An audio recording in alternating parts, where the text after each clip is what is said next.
And there appeared a great wonder in heaven, a woman clothed with the sun and the moon under her feet, and upon her head a crown of 12 stars. Okay, by now I know you guys have all seen this. Virgo. The way that Virgo is currently positioned is exactly all of this. The moon is at her feet, and with Leo and the 3 wandering stars, she has 12 stars up above her head. Here's the cool part. And she being with child cried, travailing in birth and pain to be delivered. Guys, right now there's an amazing phenomenon going on. Check this out. There is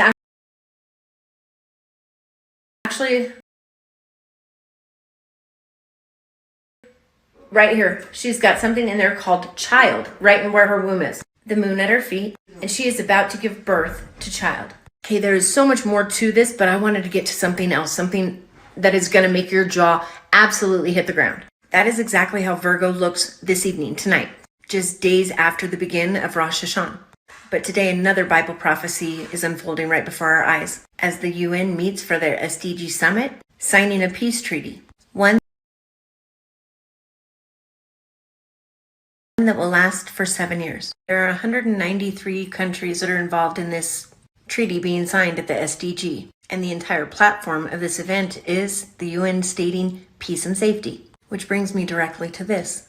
1 Thessalonians 5:3. For when they shall say peace and safety, then sudden destruction cometh upon them, as travail upon a woman with child, and they shall not escape. Does that sound familiar? If not, let me show you. And she being with child cried, travailing in birth and pain to be delivered. Guys, that is all happening right now up above us in the skies. The peace treaty is being signed now during the summit, and Israel and Palestine have even joined. Which brings me to this. And there appeared another wonder in heaven, and behold, a great red dragon, having 7 heads and 10 horns, and 7 crowns upon his head. That is the number of countries that are signing this treaty. You may think it's 11, but one of those countries is a collection of others, making it a total of 10. But what if I were to tell you it gets better? Further on in Revelations 12, and to the woman were given 2 wings of a great eagle, that she may fly into the wilderness, into her place where she is nourished for a time and times and a half a time from the face of the serpent. Does somebody want to please explain to me why it is that the UN has something like this hanging on the wall during the SDG summit? At first glance, you almost think it's Christ on the cross. No. But really, what is that? It is a woman with 2 wings of an eagle